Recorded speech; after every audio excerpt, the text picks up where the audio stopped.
এয়া হৈ গ'ল ইনো, এয়া চুজি, এয়া দৈ আৰু এয়া অলপ কিবা কিবি চব্জি দি দিম। দি পেলাই মই আজি ইডলি বনাম। এতিয়া মই অকণমান কুহুমীয়া গৰম পানী লৈ পেলাই এই দৈ যিটো হেৰি আছিলে বাতিটো আছিলে সেই দৈ পানীখিনি মই আকৌ ইয়াত দি দিম। আৰু এয়া মই ধুনীয়াকৈ মিহিকৈ সৰু সৰু সৰু সৰুকৈ কাটি ল'লোঁ চব্জি, অলপ চব্জি দি দিম আৰু তাৰপিছত ইনো দিম। এতিয়া এইখিনি গোটেইখিনি মই মিলাই দিলোঁ, দৈ পানী আৰু অকণমান পানী দি পেলাই। বেছিকৈ মাথোন পনীয়াও কৰি নেপেলাব আৰু বেছিকৈ গ্ৰেভি টান কৰি নথ'ব। এটা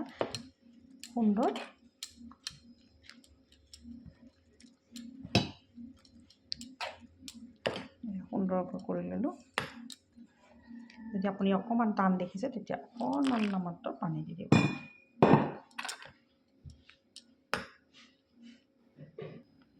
এতিয়া এনেকুৱা হোৱাৰ পাছত আপুনি 10 মিনিটৰ কাৰণে আপুনি ৰাখি থ'ব, ঢাকি পেলাই ঢাকনি এখন দি পেলাই থৈ দিব। 10 মিনিটৰ কাৰণে ঢাকি থৈ দিব। অকণমান জলকীয়া গুড়ি দি দিলে কালাৰটো বৰ ধুনীয়া হয় আৰু গোটা জিৰা কেইটামান দি দিলে আৰু মুখত লাগে যে তেতিয়া বৰ সুন্দৰ টেষ্ট এটা হয়। আজি মই ইডলি ষ্টেণ্ডত নবনাওঁ, আজি মই বনাম ষ্টিলৰ বাটিত আৰু কেৰাহীত বনাম। আজি মই ইডলি ষ্টেণ্ডত নবনাওঁ। আজি মই কেনেকৈ বাটিত বনাওঁ সেইটোৱে দেখাব বিচাৰিছোঁ। এয়া মই ইনো দি দিয়াৰ লগে লগে এয়া এতিয়া দিয়ে তৎক্ষণাত মই এতিয়া বাটিকেইটাত ভৰাই দিম। এতিয়া অলপ অলপ ৰিফাইন দি লৈ এয়া মই এতিয়া এনেকৈ বহাই দিলোঁ। এয়া তলত গ্ৰিডখন দিলোঁ, তাত পানী দিলোঁ, দি পেলাই এতিয়া মই ইয়াৰ ওপৰত ঢাকনখন দি দিলোঁ। ইয়াত ঢাকনখন দি দিম। এয়া চাওক, এয়া ধুনীয়াকৈ এয়া ফুলি গ'ল। সেইকাৰণে মই আপোনালোকক দেখাই দিছোঁ। এতিয়া ঠাণ্ডা হোৱাৰ পাছত মই উলিয়াই পেলাই দেখুৱাম।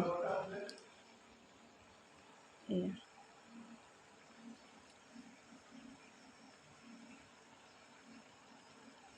এইটো ভালকৈ সিজিছেনে নাই আপোনালোকে যদি চাব বিচাৰে এনেকৈ চুৰিখন ভৰাই পেলাই চাব। দেখিছে একো লাগি অহা নাই, তাৰমানে এইটো সিজি গ'ল। আপোনাৰ 15 মিনিটছত এইটো ধুনীয়াকৈ সিজি এয়া ফুলি কেকৰ নিচিনা হৈ গৈছে। এতিয়া আপোনালোকে এটাও খাব পাৰে, নাইবা কাটি পেলাই টুকুৰা কৰি খাব পাৰে।